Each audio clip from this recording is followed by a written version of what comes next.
This is KVUE News Daybreak. Preparing for Cindy, the work happening now before the tropical storm hits the Texas border. The battle over health care still brewing across the country when Republicans are unveiling their new plan. Good morning to you, and thank you for joining us for KVUE News Daybreak at 4:30. I'm Brian Mays. We begin this morning with breaking news out of East Austin. Police say 2 people were found dead overnight near Manor Road and East 51st Street. KVUE's Corey Coffin live at the scene with an update on the situation this morning. Corey. Well, Brian, good morning to you. Police still have the road blocked off out here in this northeast Austin neighborhood. Let me give you a check of the scene here. You can take a look at crime scene units still on scene. Now, they did get a call to check on someone's welfare, and when they arrived, they found 2 people dead inside. Austin PD are remaining fairly tight-lipped about the case, but we do know their homicide units are also on scene, as is their animal control unit, because the home had some dogs. Investigators haven't provided any identifying information yet for the victims, but they are urging anyone with information about these suspicious deaths to call their homicide tip line. That number, 512-477-3588. Again, Austin PD are urging people to call their homicide tip line, 512-477-3588, about this case. 2 suspicious deaths found in a northeast Austin home, and we'll continue to be on scene as long as police are out here all morning long. Hopefully provide you updates soon. For now, we're live in northeast Austin. I'm Corey Coffin for KVUE News. Corey, thanks. Time now to get a check of our forecast and what we're tracking for this Wednesday with meteorologist Erica Lopez. Hi, Erica. Hello. Good morning, Brian. Well, Cindy is the big story of the weather story for this morning. Here's a look at Cindy's current conditions. Wind speeds sustained at 60 miles an hour, but then we have gusts of up to 70 miles an hour. Notice the center of circulation just south of Louisiana, but the impacts push all the way through the deep south, the panhandle of Florida. They've been seeing rain overnight since yesterday, even abundance amount of rain, and that's exactly why we do have some flash flood watches that are in place. Also, several flash flood warnings that have been ongoing, and tropical storm warnings also that extend from New Orleans to Houston. So anyone commuting along I-10 from Houston, say, to Panama City, it's going to be a messy commute. It's probably best advice to just stay indoors. Here's the track that what we're expecting Cindy to take. Currently moving to the northwest at about 8 miles an hour, so she's a slow moving system, but where it is going to turn once it makes landfall still as a tropical storm, pretty much in between Louisiana and also Houston, the border of Louisiana and Texas. It's expected to take a northeasterly turn, so we're going to keep a close eye on that, because that's definitely going to impact certain parts of the country regarding which way it turns. Back to you. Erica, thanks. President Donald Trump will be in Iowa today. His first visit there since the election. He's supposed to attend an agriculture event, then hold a rally in Cedar Rapids later tonight. President Trump will visit Kirkwood Community College, which is a center for technological innovations in agriculture. We hope to learn more tomorrow about a new health care bill Senate Republicans are trying to pass next week. Republican leaders say they'll release a discussion draft today. Sources say President Trump had one request after the House passed their version of the bill: make it less mean. The president clearly wants a bill that has heart in it. For once, on the topic of health care, I find myself agreeing with the president. His health care bill is mean. For weeks, Senate Republicans have negotiated behind closed doors, and only a handful of people have any idea what's in it. Senator John McCain says he hasn't seen the revised bill yet. The White House saying they aren't sure if the president has read it either.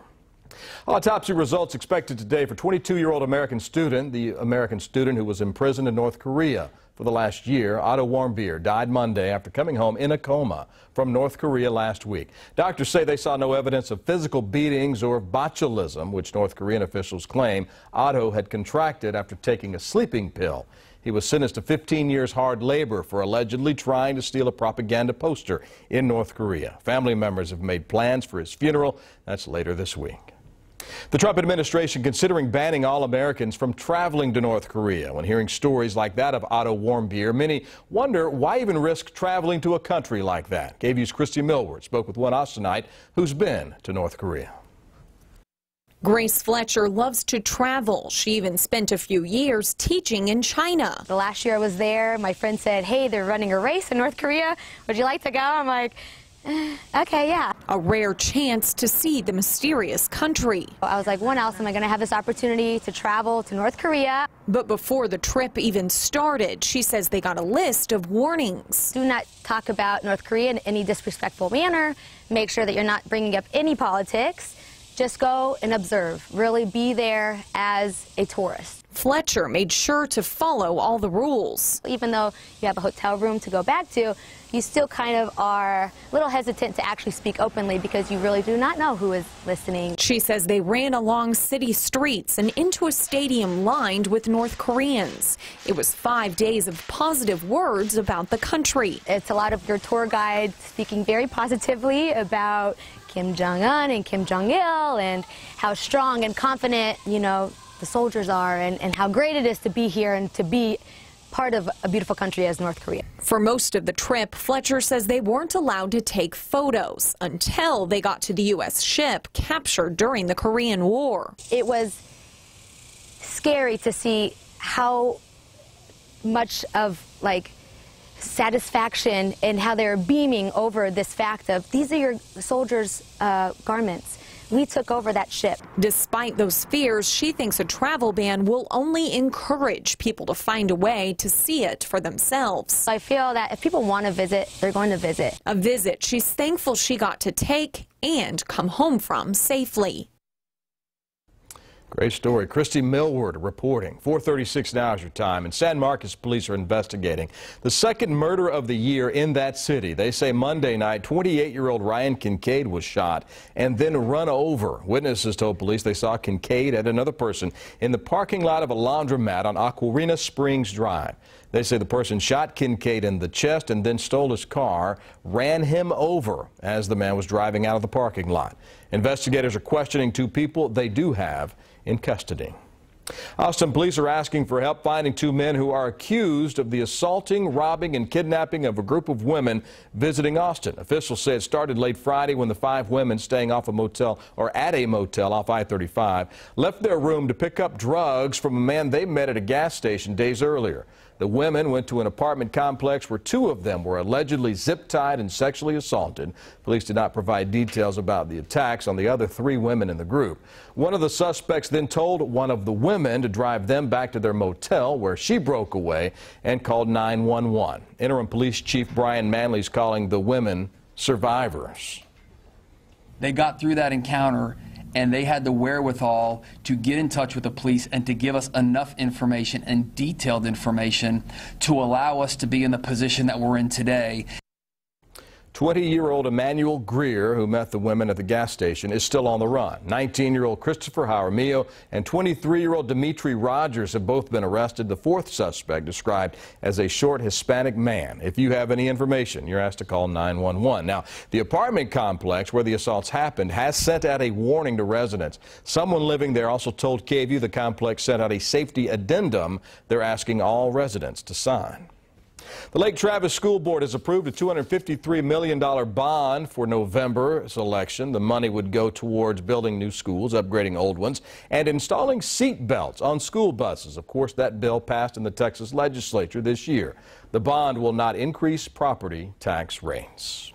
Tropical storm Cindy about 200 miles offshore in the Gulf of Mexico this morning, but already bringing heavy rain and flooding to many in the coastal region. ABC's Candace Gibson has more on when Cindy is expected to make landfall. Overnight, bracing for Cindy. Powerful winds and rain already pounding New Orleans as the tropical storm barrels towards the Gulf Coast. Residents warned to brace for the worst. We've been through this many times before. I don't want anybody to panic. There's no reason to do that, but this is going to be a serious event.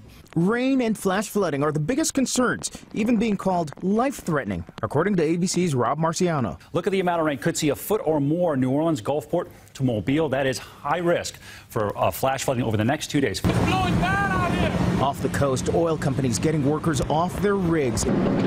In St. Charles Parish, a race to protect homes. These workers building a levee 4.5 feet tall and more than a mile long to try to keep the water out of their neighborhood. And at the grocery store, a familiar scene before these sort of storms. people stocking up. I think it's a part of life and people are a little bit relaxed. It's not hurricane storm status 4 or 3 yet, 3 or 4, so they're kind of laying low. Candace Gibson, ABC News, New York. Live look outside on this Wednesday morning, talking about our forecast. Another warm day yesterday. What can we expect today? Erica Lopez has the details. Hi, Erica.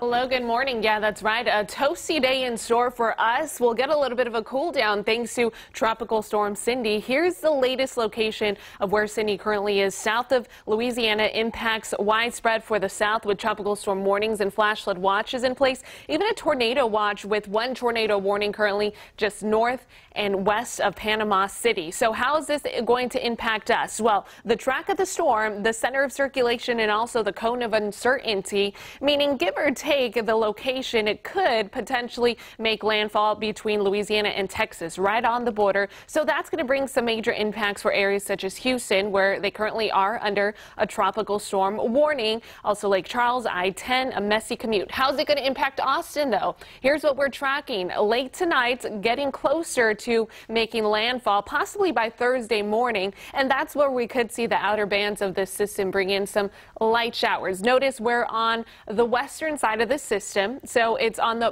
more quieter side of this system, but still some spotty showers are possible with this, and possibly moderate to heavy rainfall at times, mainly just for our eastern counties. That's our only concern. Live look outside this morning, it's not too bad. Dew points are pretty moderate. We're going to have less humidity in your forecast and highs near average. Your forecasted high, 95 degrees, but again, Brian, it's going to be a rather comfortable 95. Our heat index values not even exceeding 100 degrees. We're expected to feel like right what the temperature will say today. Back to you. Okay, Erica, thanks. Uber's CEO making a big announcement overnight why he's walking away from the company he helped start. Plus, a New Mexico man watches on his phone as a burglar breaks into his home. Now, one man's neighbors stepped up to help catch the criminal.